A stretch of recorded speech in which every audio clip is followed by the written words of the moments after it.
Stories that stay. एक फौजी की अधूरी मोहब्बत। उत्तराखंड के एक छोटे से पहाड़ी गांव में, जहां हर सुबह देवदार के पेड़ों से छनकर आती धूप पहाड़ों पर सुनहरे रंग बिखेरती थी, वहीं एक लड़की थी, स्नेहा। शांत, सरल और संकोची। उसका मन पहाड़ों जैसा स्थिर था, लेकिन दिल के भीतर एक तूफान पल रहा था। इंतजार का तूफान। स्नेहा हर रोज गांव की पगडंडी पर बैठती, आम के पेड़ के नीचे, जहां वो और आर्यन बचपन में साथ खेलते थे। उसके हाथ में हमेशा एक पुराना नोटबुक होता, जिसमें आर्यन की चिट्ठियां थीं। आर्यन, गांव का वही लड़का जिसने बचपन से ही देशभक्ति को अपना सपना बनाया। जब बाकी बच्चे पतंग उड़ाते थे, आर्यन लकड़ी की तलवार लेकर अपने घर की छत पर सरहद खेला करता। उसका कहना था, मैं एक दिन फौजी बनूंगा, दुश्मनों से देश को बचाऊंगा। और हर बार स्नेहा उसकी बातों पर मुस्कुरा देती, उस मासूम जुनून पर। सालों बाद, जब दोनों किशोरावस्था की दहलीज पर थे, एक शाम नदी किनारे बैठकर आर्यन ने स्नेहा से कहा, मैं तुमसे प्यार करता हूं, लेकिन मेरी पहली मोहब्बत मेरा देश है। मैं सेना में भर्ती होने जा रहा हूं। क्या तुम मेरा इंतजार करोगी? स्नेहा की आंखों में आंसू थे, लेकिन उसने मुस्कुराकर कहा, अगर मेरी मोहब्बत सच्ची है, तो वक्त हमें अलग नहीं कर सकता। आर्यन सेना में भर्ती हो गया। उसकी पोस्टिंग सियाचिन में हुई, जहां बर्फ की सफेद चादरों के नीचे जवानों के अरमान जम जाते हैं। हर हफ्ते एक चिट्ठी आती, कभी हंसी के साथ, कभी दर्द के साथ। यहाँ बर्फ बहुत ठंडी है, लेकिन तुम्हारी याद मुझे गर्म रखती है, वो लिखता। लेकिन एक दिन चिट्ठियां आनी बंद हो गईं। पहले हफ्ता, फिर महीना। 3 महीने बीत गए। गांव में चर्चा शुरू हो गई। कहते हैं सियाचिन में बड़ा हमला हुआ है। स्नेहा के दिल में हलचल मच गई। हर दिन वह पोस्ट ऑफिस जाती, लेकिन खाली हाथ लौटती। तभी एक शाम गांव का चौकीदार एक चिट्ठी लेकर आया। लिफाफे पर आर्यन की लिखावट थी, स्नेहा, अगर ये चिट्ठी तुम्हें मिली, तो समझना कि मैं उस आखिरी लड़ाई में था, जो शायद मेरी आखिरी हो। मुझे शक है कि हमारे बीच कोई गद्दार है, शायद हमारा ही कोई आदमी, जिसने दुश्मनों को हमारे कैंप का लोकेशन बताया। अगर मैं वापस ना आ सका, तो मेरी मौत को शहादत समझना, लेकिन मेरी हत्या का राज जानने की कोशिश करना। तुम्हारा आर्यन। चिट्ठी पढ़ते ही स्नेहा के पैरों तले जमीन खिसक गई। ये केवल एक प्रेम पत्र नहीं था, ये एक क्लू था, एक रहस्य की शुरुआत। कुछ हफ्ते बाद गांव में एक अजनबी आया, लंबा, दुबला, आंखों में कुछ छुपा हुआ।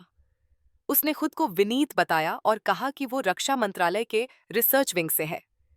वो गांव में आर्यन के घर गया, लोगों से बातें की, यहां तक कि स्नेहा से भी मिला। क्या आर्यन ने कभी आपसे कुछ संदिग्ध बात की थी? उसने पूछा। स्नेहा ने चुपचाप चिट्ठी दिखाई। विनीत के चेहरे पर एक झटका सा आया, लेकिन उसने छिपा लिया। हम इसकी जांच कर रहे हैं, शायद इसमें कुछ सुराग हों। पर स्नेहा का मन नहीं माना। उसने रात को विनीत का पीछा किया और देखा, वो गांव के पुराने स्कूल में किसी से फोन पर बात कर रहा था। हाँ, लड़की को कुछ शक नहीं हुआ, लेकिन चिट्ठी हमारे खिलाफ जा सकती है। स्नेहा समझ गई, खतरे की असली शुरुआत अब हुई है। सच्चाई की तलाश और आर्यन की अंतिम लोकेशन। स्नेहा ने हिम्मत दिखाई। वो अकेले दिल्ली गई, आर्यन की यूनिट के कुछ जवानों से मिलने। वहां उसे पता चला कि आर्यन की मौत की कोई पक्की सूचना नहीं थी।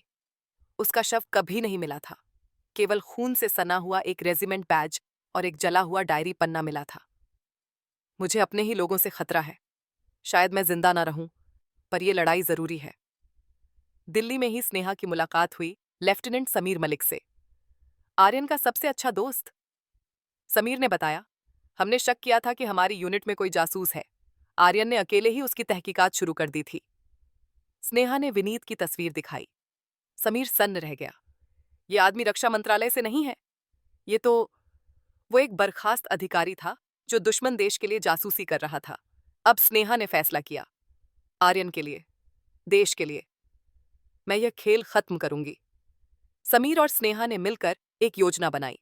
विनीत को फिर गांव बुलाया गया, एक और चिट्ठी मिलने के बहाने।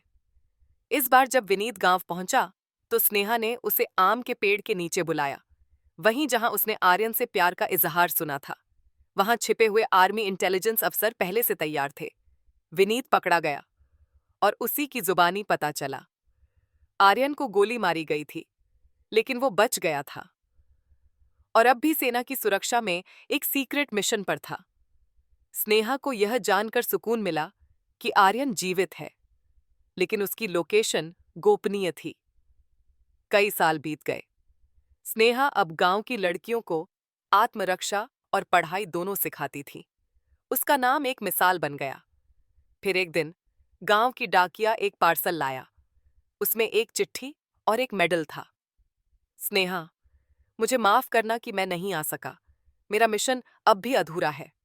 लेकिन जान लो, तुम्हारा नाम हर उस जगह लिखा है जहां मैं सांस लेता हूं।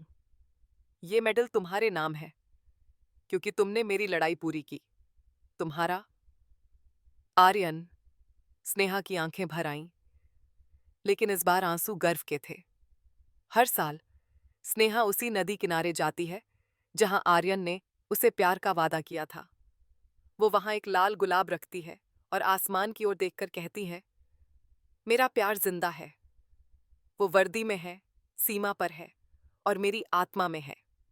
क्योंकि सच्चा प्यार सिर्फ साथ चलने का नाम नहीं होता, वो उस लड़ाई का नाम होता है जो हम चुपचाप और मजबूती से लड़ते हैं, अपने वादों, अपने यकीन और अपने देश के लिए। Please like, share, and subscribe our channel for more interesting stories.